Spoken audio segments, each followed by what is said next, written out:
Hello, my fabulous things. Happy Tuesday. I hope everyone had a great weekend and are having a wonderful week so far.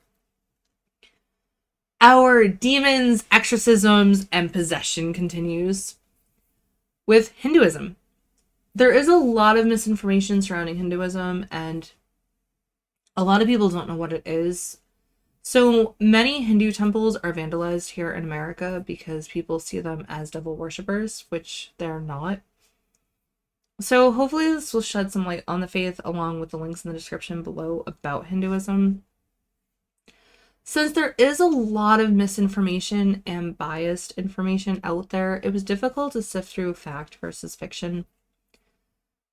So I'm hoping the resources that I did read are more factual instead of biased. I used history.com and Britannica, which tends to be more accurate. So what I did find is they don't believe in traditional demons as being evil or all evil. Some are mischievous tricksters, others are nature spirits. They're all called Rakshasa.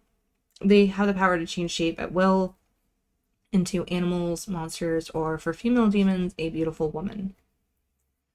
Before we continue though, don't forget to like and subscribe. It greatly helps the channel and me for that matter. I appreciate all the support you give, and I wouldn't have this without you, so thank you. Some demons are created by man. One such is called the Pishacha demon, and they're formed by a man's vice. The ghost of a drunkard, liar, or criminal of any kind, such as adulterer, can become a Pishacha. They are also malevolent and roguish. They can haunt graveyards or take up trees as their homes. Pishacha can take hideous and terrifying shapes as well as taking the appearance of humans, which is even more terrifying if you think about it. Animal blood is one of their favorites, but they generally feed on corpses and can dwell on dead bodies. I honestly thought of ghouls when I read that because ghouls feed on corpses.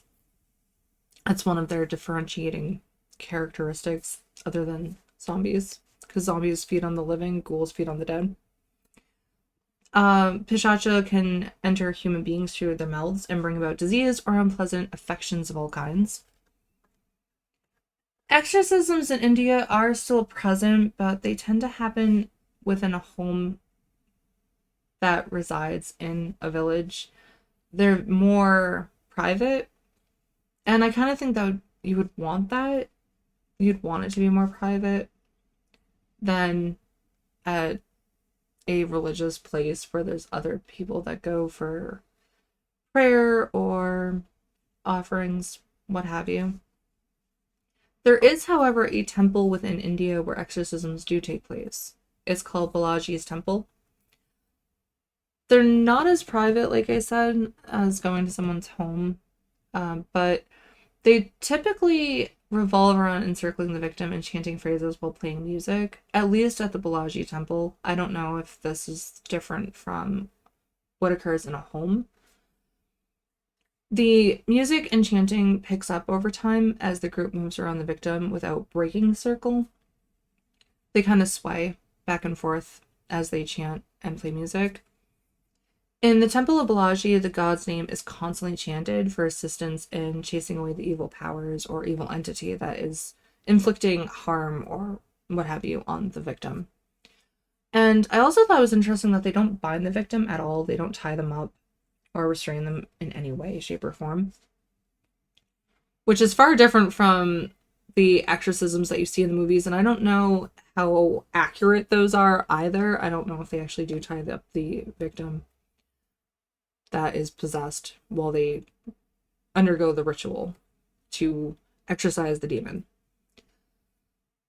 So it's interesting for India to not bind them because they could easily run away or harm one of the group members, but what's really weird is that they don't. I mean, sometimes they'll reach out to the group members, but they can't actually touch them because the group isn't right on top of the victim. They give them enough space, but they do move in towards the victim, but they always keep that space. I'll leave some links in the description below if anyone would like to read more about these traditions and beliefs. For those that are more familiar with Hinduism, what are your thoughts on the faith and demons, exorcisms, whatever?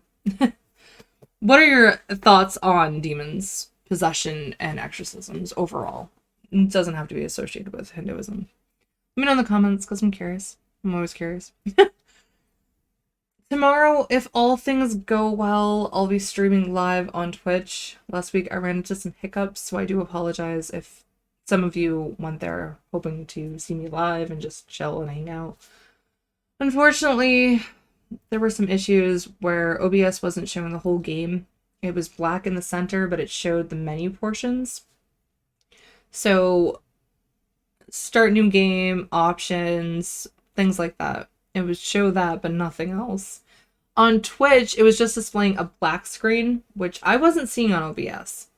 Once I fixed the OBS issue, so you can actually see the whole game, Twitch was still showing the black screen, which I was so confused by. I don't know what's wrong. Well, I didn't know what's wrong, I should say.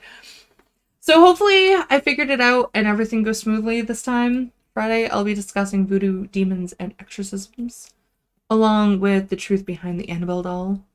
If you don't want to miss those, click the bell icon to never miss a video. Also tune in tomorrow for the live stream event on Twitch. Fingers crossed that everything goes well this time. Take care, and I hope you all have a great week. Thank you so much for watching.